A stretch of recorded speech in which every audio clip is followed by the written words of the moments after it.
Director of Ceremony, 6 admission. Understand?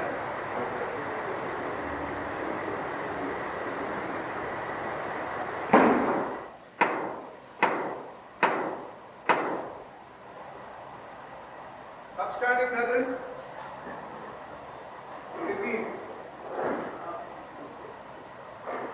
very worshipful brother, Devesh Ingarani, the Deputy District Grand Master of the District Grand Lodge of Bombay, and the members of his deputation.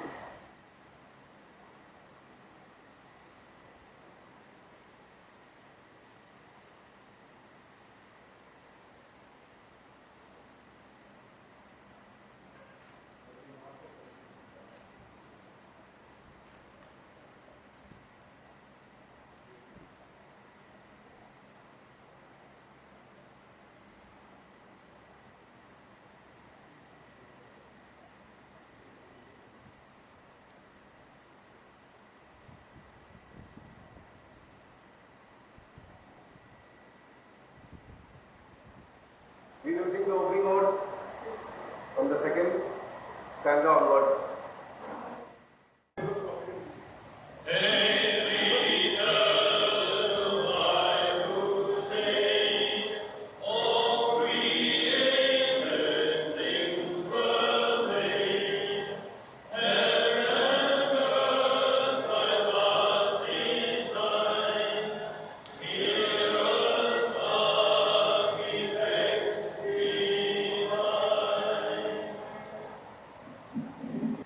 Very good morning to all of you, ladies and gentlemen.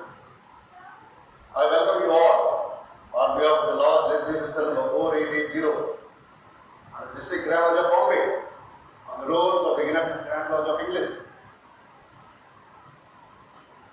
This is our temple.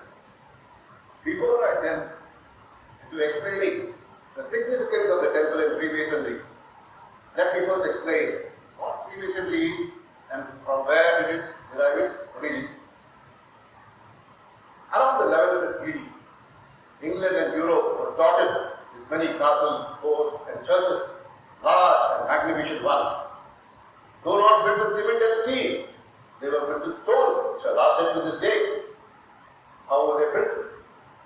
That was the art or the science, as you may call, which was adopted by the Masons who came from Israel and Egypt to work in the countries of Europe. These Masons moved around in close-knit groups from one building site to another, carrying their arts and the secrets with them. These groups comprised of master architects, master masons, craftsmen, apprentices, along with their families. They lived in temporary structure, which in Italian was called loggias or lodges. Because there was a huge number of masons, the groups comprised of a huge number of masons in the family, they had to have very strict code of conduct. Conduct of honesty, of integrity, of morality, and religious beliefs. The secret of cutting the stone, polishing the stone, and finishing it was passed on from the masters to their understudies, so that the secret remained within the groups and it was passed down the ages. Though life in those times was very tough, the Masons of those times enjoyed it. So much so that people outside these groups envied their togetherness and wanted to join them. As time passed, many affluent people wanted to join them. They were admitted not as working or operative Masons, but as speculative ones. Soon there were so many of the speculative Masons that they formed their own lodges along with the rules and regulations to help them in the running of their lodges, similar to the working of the operative Masons. Around 1700 AD, there were enough of these lodges organized under umbrella bodies in various countries. Among the superb edifices, one of the most important and one of the most influential landmarks was the magnificent Temple of King Solomon in Jerusalem.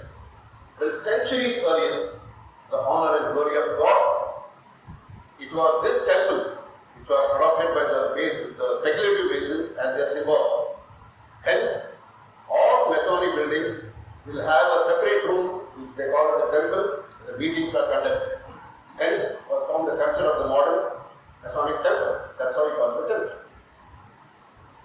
You will notice that the layout of the temple is in the east-west direction, as is most of the places of worship, to symbolize the rising, the setting of the sun. Above the master's chair, you will see the all-seeing eye and various heavenly bodies, which depicts that Freemasonry is universal.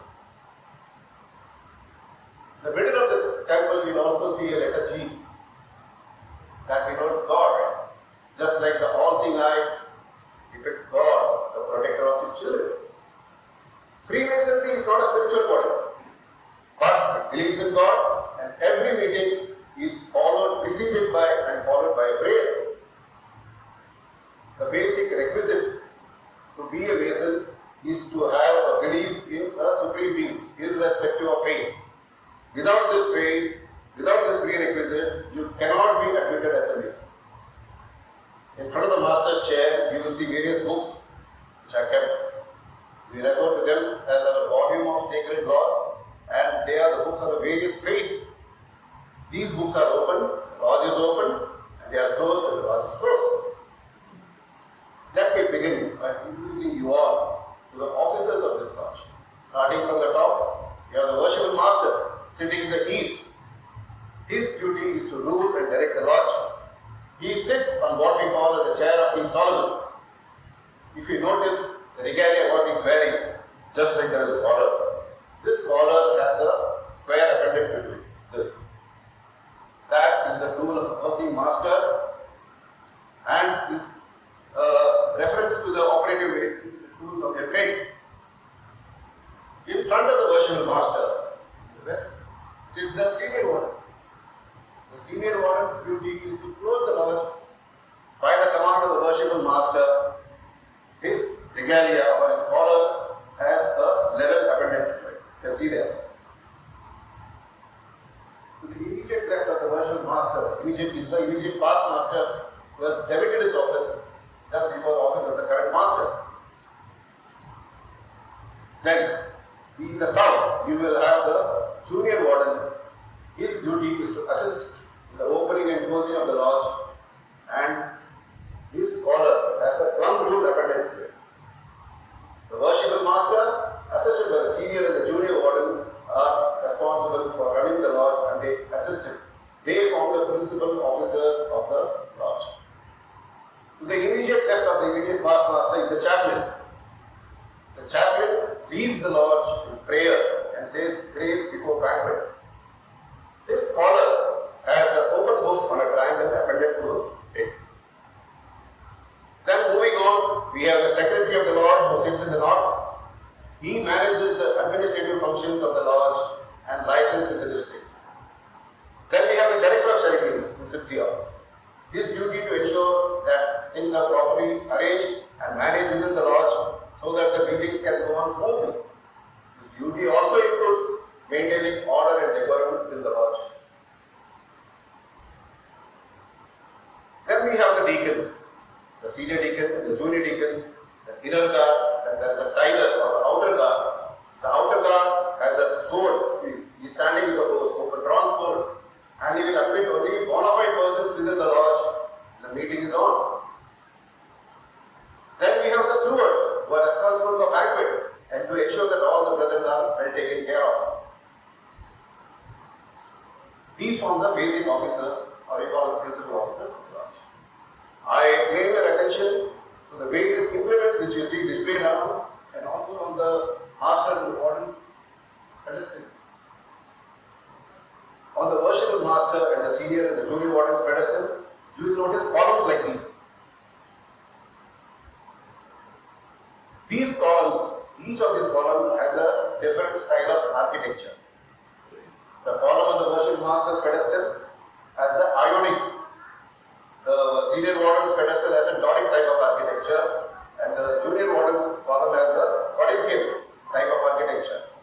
Ionic stands for wisdom, Doric stands for strength, and Corinthian stands for beauty.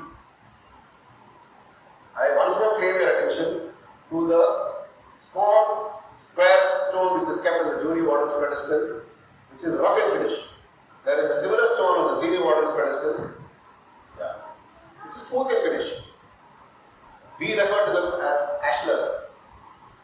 Rough ashlar represents man in his infancy, rough and unfinished. Whereas the smooth ashlar represents man after he has been polished, smoothed and finished by education. These are all symbolic. Ladies and gentlemen, please note, whatever happens, whatever displayed, whatever messages are to be conveyed, it's always done in a symbolic way. Always with symbols, through allegories, through tales. Then I draw your attention to the pavement, where you see a huge checkered pavement of black and white. As I already told you, it's all symbolic. The black and white represents the uncertainties of life. Today we may be prosperous, tomorrow we may be plunged to the depths of sorrow, and yet again rise. So this is what the cyclical, that is the frailty, human frailties, the glorious uncertainties of life, as we call it. On the west wall, you will see certain diagrams and illustrations. They denote important aspects of Freemasonry. We call them as the tracing boards.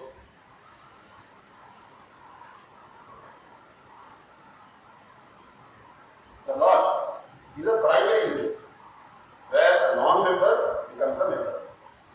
Now, many such lodges come under the District Grand Lodge. Many such District Grand Lodges come under the United Grand Lodge. There are 4 constitutions in India which currently practice Freemasonry. One is the English, we belong to the English Constitution. Then there is the Scottish, and there is the Irish, and the Indian Constitution. Any member who desires of becoming a member, Mason, may contact any of these lodges. That brings us to a brief explanation of the temple and the officers and the layout of the lodge. Thank you for your patience.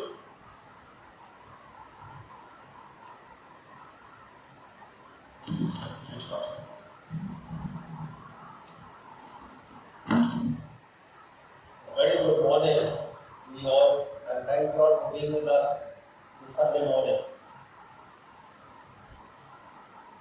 Our Director of Ceremonies, has explained in quite a lot of detail with regard to our lodge, the layout, and the officers. I would like to just briefly touch upon what are the moral aspects of Freemasonry. I am Colonel Mark born and brought up in Pune camp. And when we used to cycle down the road, we as small children always felt this entire complex was more or less haunted. And as small children do, you ask your parents, what's this huge complex about? Is it haunted? And I remember my mother telling me, no, it's not haunted. Both my parents laughed. 55 years down the line, I am here in this complex as a master of Lord Leslie Wilson, 4880 of the English Constitution.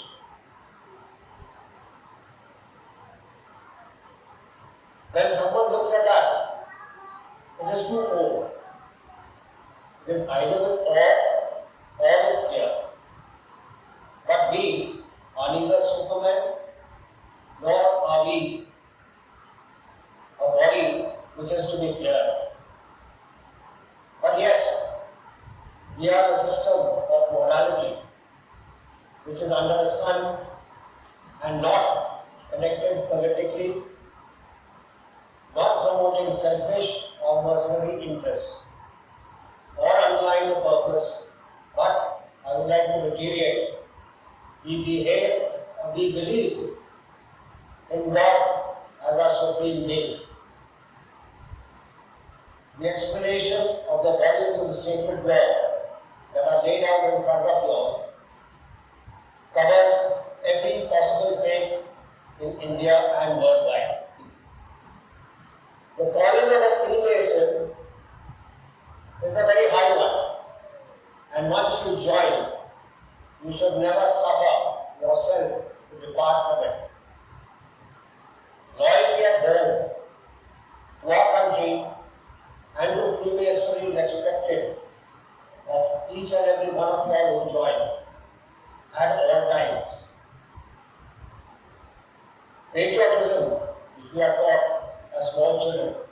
is our bounden duty, and we do not countenance disloyalty or rebellion. In the overall analysis, we as Freemasons worldwide recognize all men, whether Masons or not, are brothers by birth, endowed with the same nature and sharing the same hopes that we have in life. That Freemasons champion the cause of the widows, the fatherless, the weak, and the distressed. The kind of honor virtues cherished by our forefathers are still observed by us Freemasons, and that humility, patience, charity, and gentleness are the hallmarks of purity and integrity of character of Freemasons that we are. Thank you all once again.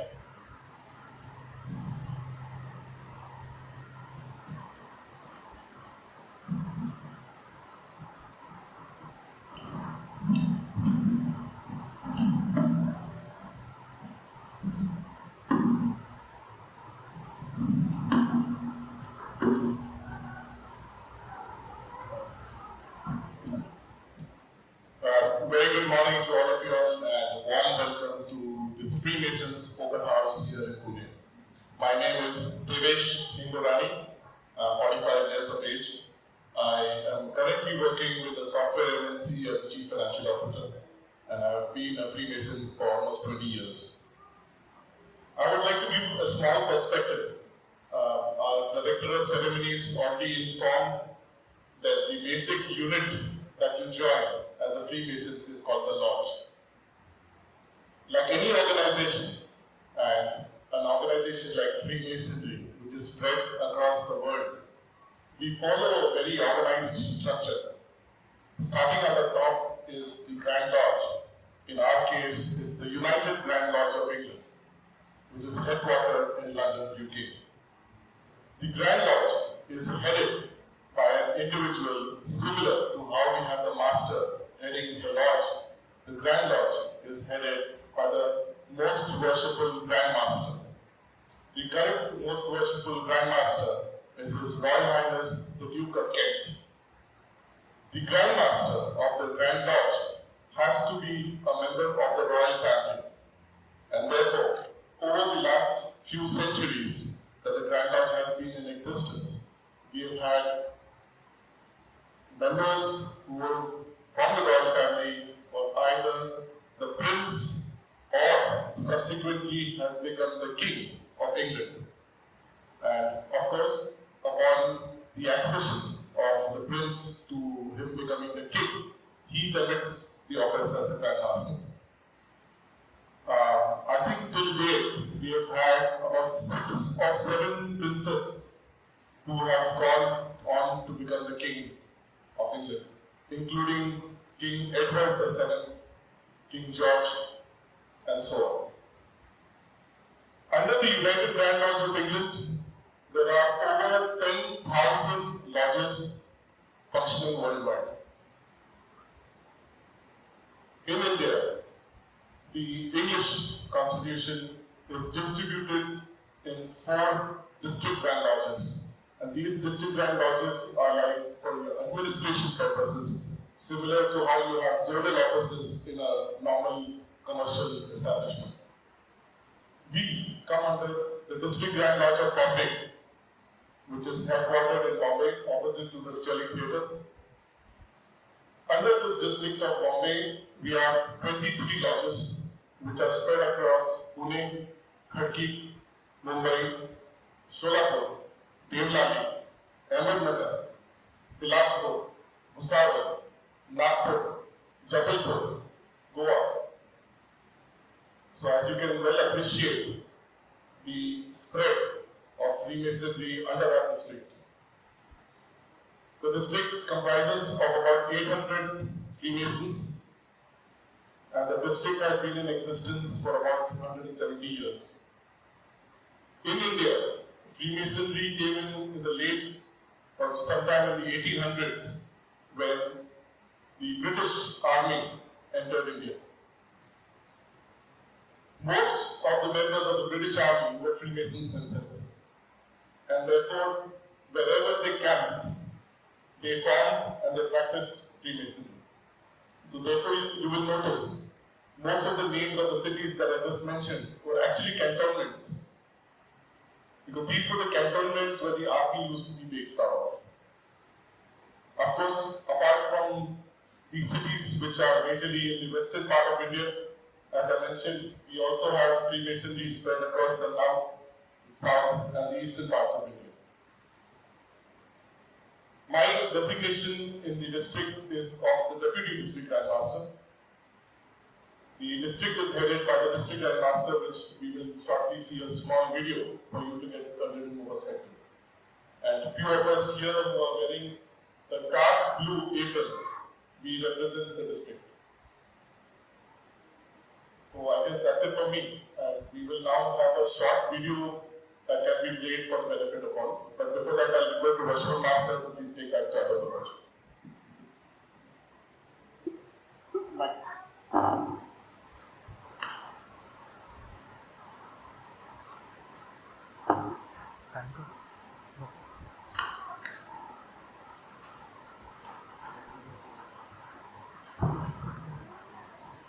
Structure at the Roger in London.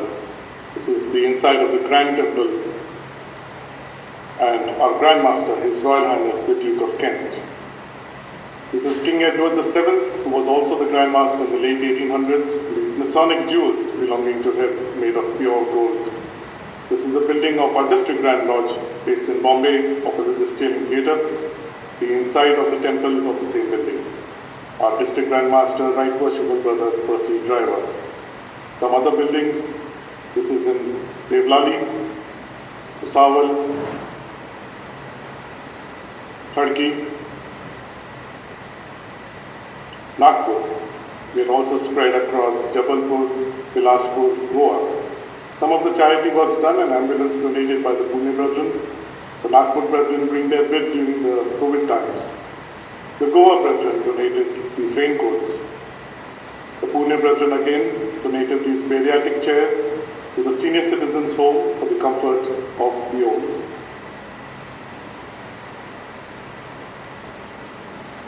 The Pune brethren donated sanitary napkin dispensers and incinerators to girls' school, donations to the children's home, donations to NGO,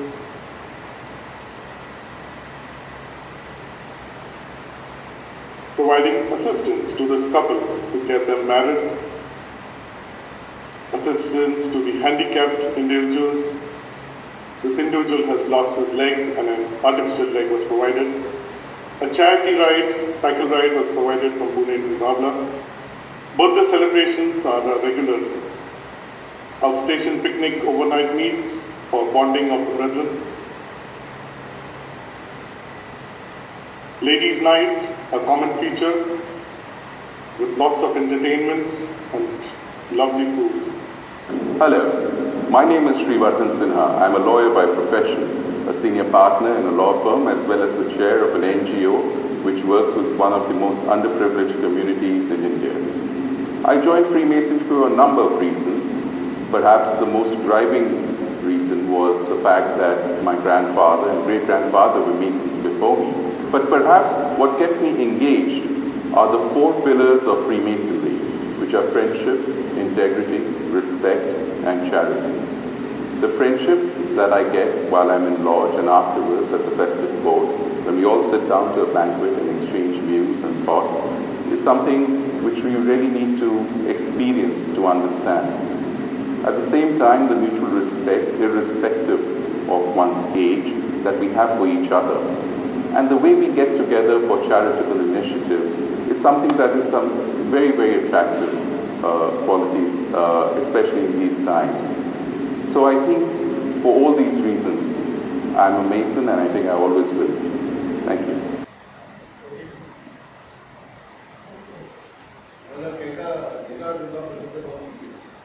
Just for the information of all you ladies and gentlemen,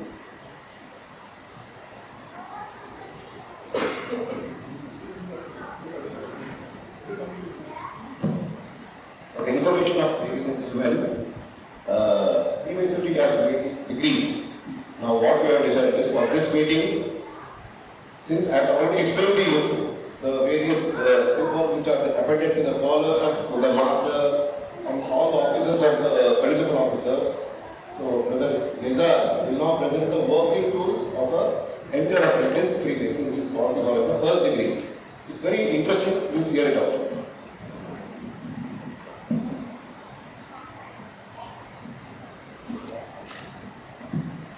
I now present to you the working tools of an entered apprentice Freemason. They are the 24-inch gauge, the common gavel, and the chisel. The 24-inch gauge is to measure our work. The common gavel to knock down all superfluous knobs and excrescences, and the chisel to further smooth and prepare the stone for the hands of a more expert workman. But since we are not all operative masons, but rather free and accepted or speculative, we apply these tools to our models.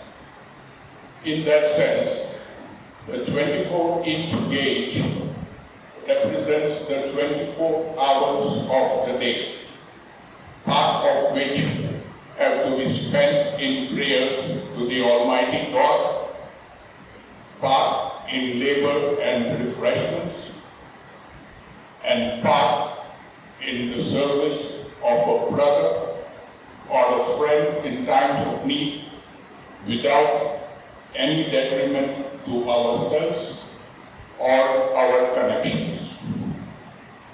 The common gavel represents the force of conscience, which should keep down all vain and unbecoming thoughts which might obtrude during any of the above mentioned periods, so that our words and actions may ascend unpolluted to the throne of grace. The Jesus points out the advantages of education, by which means alone a person is rendered fit to be a member of a regularly organized society. Thank you.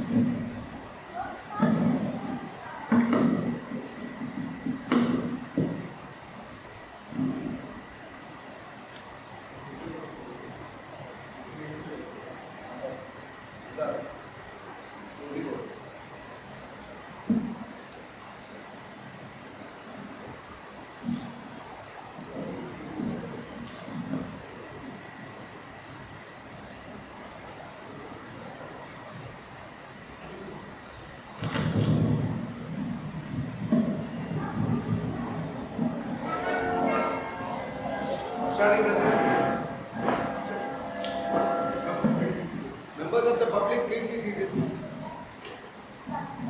The closing vote. Second stanza. First one.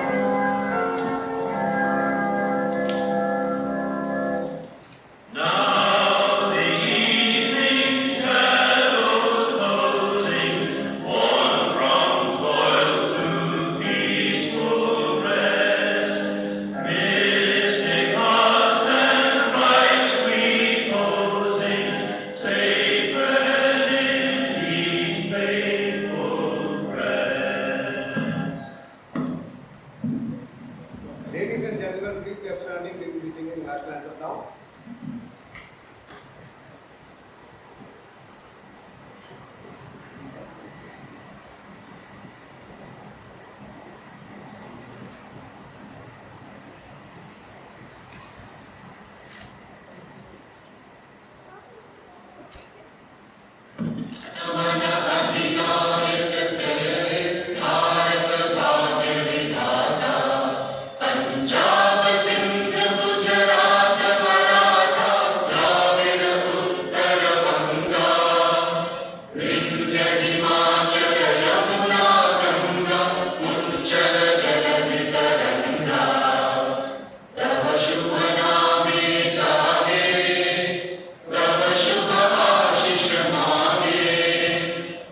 because we got to see what happens behind the screens. Freemasonry is talked about a lot, but nobody really knows what happens. So this was kind of an occasion to bust the myth. And as a historian, I was really thrilled to see all the history of the organization, and the kind of objects they use, the kind of ceremonial aspect of it. And I think it's great that they are still continuing charity work with it.